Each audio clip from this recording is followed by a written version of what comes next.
చంద్రబాబు నీచాతి నీచమైన బుద్ధి మరొకసారి బయటపడింది. వృద్ధులకు వృద్ధాప్య పింఛన్ నేనే పెంచినాను గొప్పగా చెప్పుకొని చంద్రబాబు నాయుడు ఈరోజు వాళ్ళ పొట్టలపైన తన్నే విధంగా నిమ్మగడ్డను అడ్డం పెట్టుకొని ఈసీ ద్వారా వాళ్ళకు వృద్ధాప్య పింఛన్ రాకుండా అడ్డుకున్న దౌర్భాగ్యుడు చంద్రబాబు. ఈరోజు చంద్రబాబు నాయుడు చేసిన ఈ నీచాతి నీచమైన పని వల్ల ఎంతమంది వృద్ధుల రుసురు తగులుతుందో ఫ్యూచర్లో తెలుస్తుంది. ఈ కనీసం వాళ్ళకి నోటి దగ్గరకు వచ్చే మెడిసిన్స్, నోటి దగ్గరకు వచ్చే తిండిని ఎత్తగొట్టిన దౌర్భాగ్యం చంద్రబాబు. ఈరోజు చంద్రబాబు నాయుడు నన్ను సీఎంగా చేయండి, నేను వస్తే ఇంత వృద్ధాప్య పింఛన్ పెంచుతాను, అంత వృద్ధాప్య పెంచుతానని చెప్తాను కళ్ళబొల్లి కబుర్లు చెప్పి ఈరోజు పబ్బం గడుపుకోవాలని చూస్తున్నాడు. ఈరోజు వాళ్ళ నోటి దగ్గరకు వచ్చిన కూడునే నువ్వు ఇయ్యలేనుడివి, రేపు నువ్వు వచ్చిన తర్వాత వృద్ధులను ఉంచుతావని గ్యారంటీ ఏంది? వాళ్ళకు వృద్ధాప్య పింఛన్ పెంచడమేమో కానీ వాళ్ళని మాత్రం కాటికి పంపించడం ఖాయం.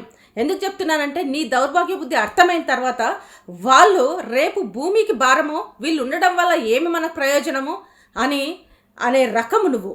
ఎందుకంటే నీ స్వార్థపూరిత రాజకీయాల కోసం నువ్వు చంద్రబాబు నాయుడు అనే వ్యక్తి వృద్ధులను ఏ విధంగా వాడుకున్నాడో గతంలో చూసాం. ఇదే వృద్ధులు చంద్రబాబు నాయుడు పాలనలో పింఛన్ కోసము బ్యాంకుల దగ్గర లైన్లు కట్టి అక్కడే లైన్లలో సొమ్మసిల్లి పడిపోయిన వాళ్ళు ఉన్నారు, అక్కడే లైన్లలో చనిపోయిన వాళ్ళు ఉన్నారు.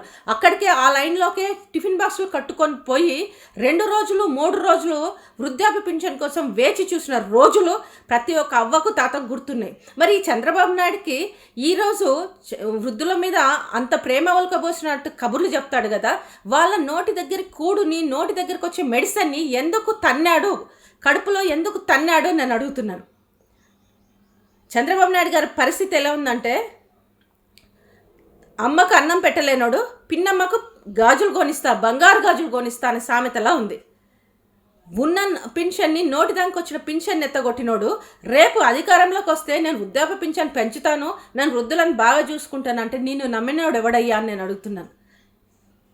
నువ్వు ఒక వృద్ధుడే కదా, వృద్ధుల సమస్యలు, వృద్ధుల పరిస్థితుల్లో నువ్వే అర్థం చేసుకోకపోతే ఇంకెవరు అర్థం చేసుకుంటారు? నువ్వు ఒక వృద్ధుడివే కదా, నువ్వు బాగున్నావు కాబట్టి నీకేం తెలియట్లేదు. నీకు టైంకి ఫుడ్ వస్తుంది, టైంకి మెడిసిన్స్ వస్తున్నాయి, టైంకు వెనకాల నుండి పని చేసే వాళ్ళు ఉన్నారు కాబట్టి నీకు అది తెలియట్లేదు. ఈరోజు వృద్ధులను కాపాడుకోవడానికి జగన్మోహన్ రెడ్డి ఒక మనవడి రూపంలో వచ్చి వాళ్ళకి కావాల్సిన మందులు, ఆహార పదార్థాలు అన్నీ కూడా సమయానికి అందించి పెన్షన్ కూడా ఇస్తున్నాడు.